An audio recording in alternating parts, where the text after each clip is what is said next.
പിതാവിന്റെയും പുത്രന്റെയും പരിശുദ്ധാത്മാവിന്റെ നാമത്തിൽ. അമ്മേ പരിശുദ്ധമേ, അമ്മേ പരിശുദ്ധമേ, ദൈവമാതാവേ, കൃപാസനത്തിലൂടെ ഞങ്ങൾക്കും ഞങ്ങളുടെ ദേശത്തിനും അമ്മ മധ്യസ്ഥം തേടി തന്ന എല്ലാ അനുഗ്രഹങ്ങൾക്കും കൃപകൾക്കും ഞങ്ങളിപ്പോൾ ഹൃദയം നിറഞ്ഞ നന്ദി പറയുന്നു. അമ്മേ പരിശുദ്ധമേ, ദൈവമാതാവേ, 2004 ഡിസംബർ 7-ാം തീയതി ഉച്ചകഴിഞ്ഞ് 2:30 കൃപാസനത്തിൽ സംഭവിച്ച അമ്മയുടെ പ്രത്യക്ഷപ്പെടലിനെ കുറിച്ച് തിരുസഭയ്ക്ക് സമർപ്പിച്ചിരിക്കുന്ന പഠനരേഖകളുടെ മേൽ സഭാത്മകമായ പഠനം ആരംഭിക്കുവാൻ ഞങ്ങൾ പ്രാർത്ഥിക്കുന്നു.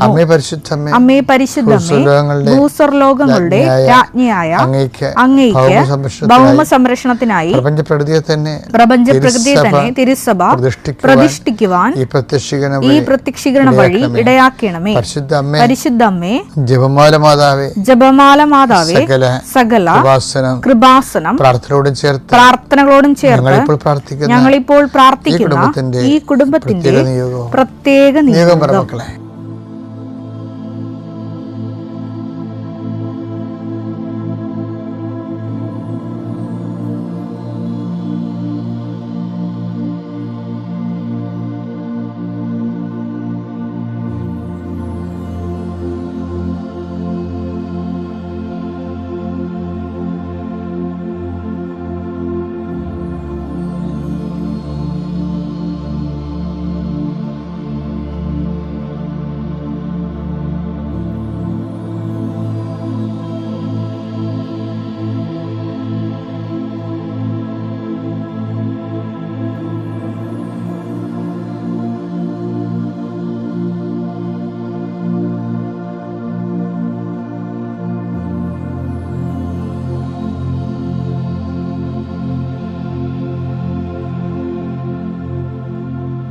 അമ്മയുടെ പ്രത്യക്ഷീകരണത്തിന്റെ ഈ അനുഗ്രഹവേളയിൽ ഞങ്ങൾക്ക് സാധിച്ചു തരുവാൻ കനിയണമേ.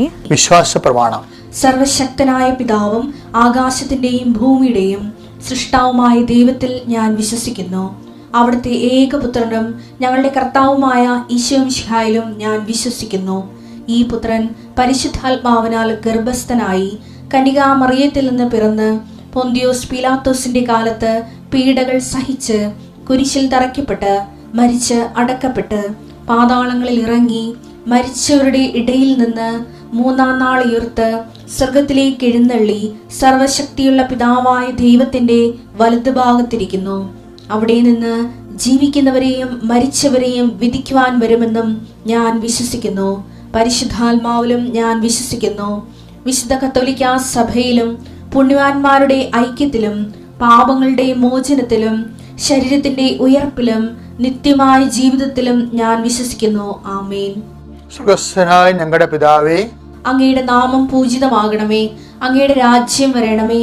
അങ്ങയുടെ തിരുമനസ് സ്വർഗത്തിലെ പോലെ ഭൂമിയിലും ആകണമേ. അന്നു വേണ്ടുന്ന ആഹാരം ഇന്ന് ഞങ്ങൾക്ക് തരണമേ. ഞങ്ങളോട് തെറ്റ് ചെയ്യുന്നവരോട് ഞങ്ങൾ ക്ഷമിക്കുന്നത് പോലെ ഞങ്ങളുടെ തെറ്റുകൾ ഞങ്ങളോടും ക്ഷമിക്കണമേ. ഞങ്ങളെ പ്രലോഭനത്തിൽ ഉൾപ്പെടുത്തരുതേ, തിന്മയിൽ ഞങ്ങൾ രക്ഷിക്കണമേ. ആമേൻ. നന്മ നിറഞ്ഞ മറിയമേ, സ്വസ്തി. കർത്താവ് അങ്ങയുടെ കൂടെ സ്ത്രീകളിൽ അങ്ങ് അനുഗ്രഹിക്കപ്പെട്ടവളാകുന്നു. അങ്ങയുടെ ഉദരത്തിൻ ഫലമായി ഈശോ അനുഗ്രഹിക്കപ്പെട്ടവനാകുന്നു.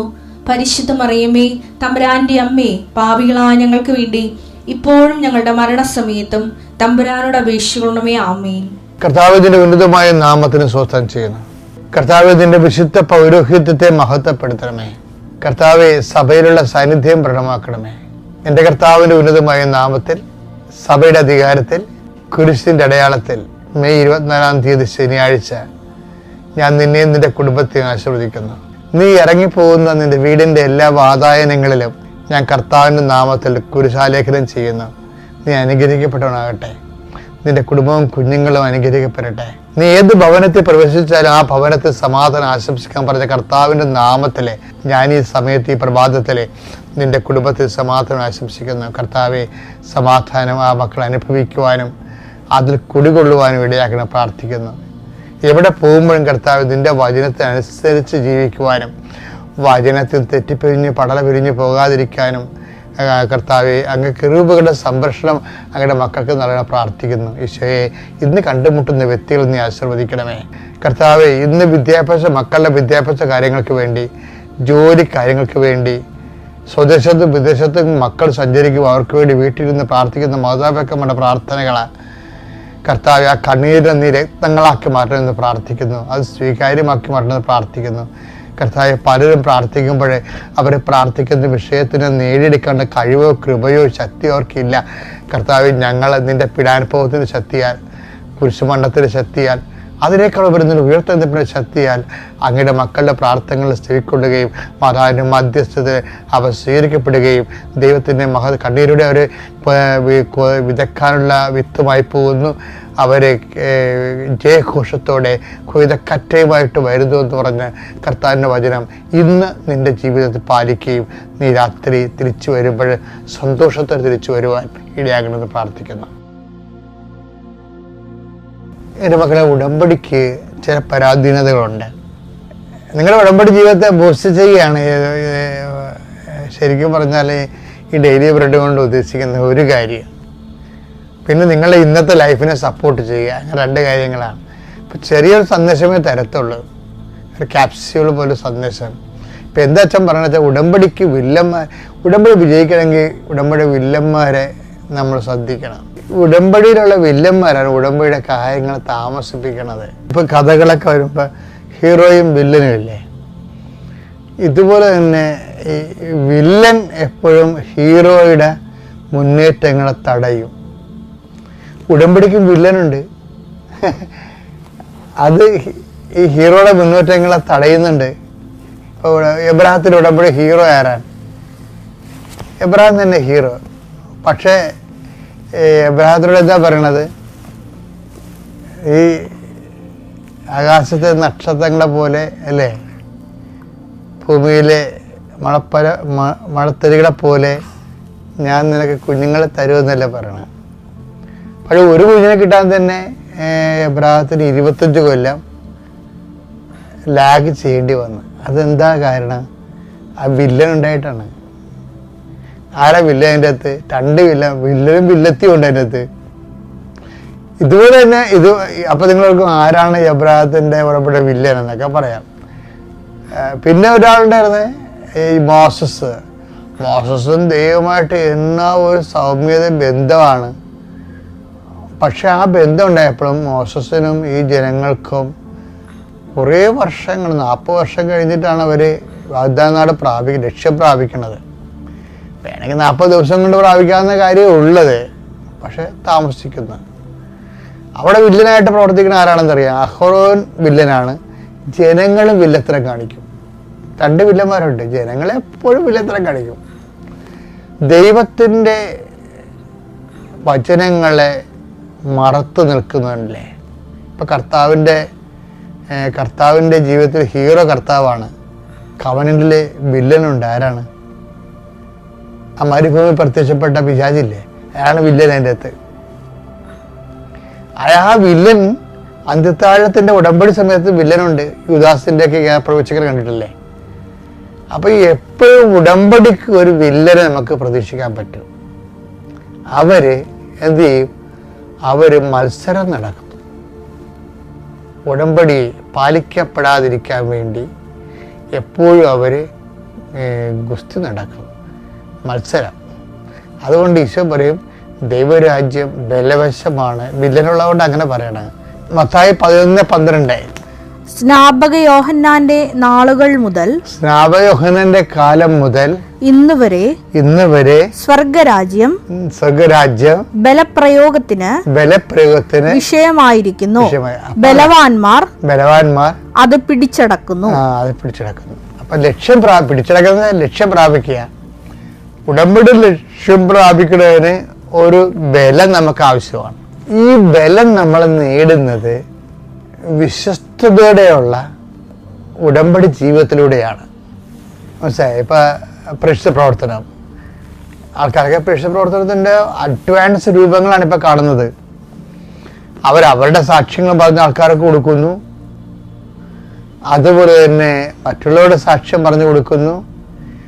അങ്ങനെ ദൈവത്തിൻ്റെ വിശ്വാസ കൈമാറ്റം ഏത് വെയിലത്തും മഴയത്തും ചെയ്തുകൊണ്ട് തന്നെയാണ് ആൾക്കാർ ബലം പ്രാപിക്കുന്നത്. സാക്ഷ്യജീവിതമാണ് ബലം പ്രാപിക്കാൻ ഏറ്റവും നല്ലത്.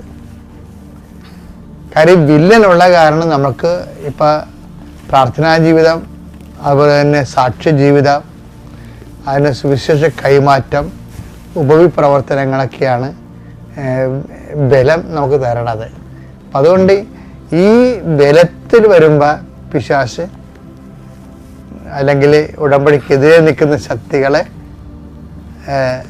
നഷ്ടധൈര്യമായി പോകും.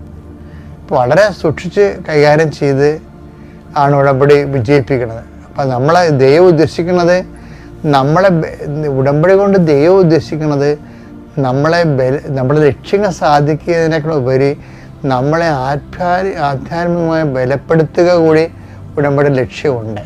അപ്പം അതുകൊണ്ട് സൂക്ഷിച്ച് വേണം. എല്ലാത്തിൻ്റെയും ഒരു മുന്നോട്ട് പോകുന്നില്ല എന്ന് കണ്ടാൽ, നിയോഗങ്ങൾ നിറവേറാൻ താമസിക്കുന്നു എന്ന് കണ്ടാൽ നിങ്ങൾ ഉടനെ ചെയ്യേണ്ടത് ബലം പ്രാപിക്കാൻ നോക്കണം. സാക്ഷ്യ ജീവിതത്തിൽ ബലം പ്രാപിക്കണം, പ്രാർത്ഥനാ ജീവിതത്തിൽ ബലം പ്രാപിക്കണം, സുവിശേഷ വിശ്വാസ കൈമാറ്റത്തിലൂടെ ബലം പ്രാപിക്കണം. നിങ്ങളുടെ ഭാഗം ക്ലിയർ ഔട്ട് ചെയ്യണം. അപ്പോൾ ബലം പ്രാപിക്കും. അപ്പോൾ പിന്നെ എന്നാ സംഭവിക്കണമെന്ന് വെച്ചാൽ ഓട്ടോമാറ്റിക്കായിട്ട് വില്ലത്തരങ്ങളുള്ളവരെല്ലാം ഒഴിഞ്ഞു മാറും. ഇപ്പം എബ്രാഹത്തിൻ്റെ ഉടമ്പടിയിൽ ലോത്ത് ഒരു വില്ലനായിരുന്നു, സാറ ഒരു വില്ലനായിരുന്നു. ഞാൻ പറയും എബ്രാഹാം ഈ വില്ലന്മാരിൽ കാര്യം ലോത്തുണ്ടാക്കിയിട്ടുള്ള ഒരു സമ്മർദ്ദമുണ്ട്. ഈ സമ്മർദ്ദത്തെ പ്രതിരോധിക്കാനുള്ള സാറയുടെ നടപടിക്രമങ്ങളാണ് എബ്രാഹത്തെ ദൈവത്തിൻ്റെ കുഞ്ഞിനെ കാത്തിരിക്കണ മുമ്പ് ഹാഗറിനെ പ്രാപിക്കാൻ പ്രേരിപ്പിച്ചത്. ആദ്യത്തെ ലോത്ത് ശക്തിപ്പെട്ട് എബ്രഹാം മരിച്ചു പോവുകയും ലോത്തിൻ്റെ കയ്യിൽ സ്വത്ത് അകപ്പെട്ടു പോയാൽ സാറയുടെ ജീവിതം പ്രതിരോധത്തിലാകുന്നത് കണ്ടിട്ട് അവരുടെ സ്വന്തമായിട്ടുള്ള സെക്യൂരിറ്റിക്ക് വേണ്ടി എബ്രഹാത്തിന് ദുർവിനിയോഗിച്ചതാണ് സാറ. പക്ഷെ അത് ദൈവഹിതമല്ലായിരുന്നു ശരിക്കും പറഞ്ഞാൽ. അപ്പം അതുകൊണ്ട് തന്നെയാണ് അത്രയും ലാഗ് ചെയ്യണം, താമസിച്ച് നിങ്ങളുടെ പല കാര്യങ്ങളും താമസിക്കുന്നുണ്ടെങ്കിൽ ഓർക്കേണ്ട ഇതാണത്. കാര്യം ഞാൻ പറയുന്നതായിട്ട് വിഷയമായിട്ട് ഒത്തു പോകുന്നുണ്ടോ എന്ന് നോക്കണം. കാര്യം ഉടമ്പടി വില്ലനെ നിങ്ങൾ കണ്ടെത്തണം. കർത്താവിൻ്റെ വചനം പാലിച്ച് ജീവിക്കുന്നതിലും നിങ്ങളെ തടസ്സപ്പെടുന്ന വ്യക്തികളെ കണ്ടെത്തിയിട്ട് ആ തടസ്സം മാറ്റി മുന്നോട്ട് പോകണം. Praise the Lord.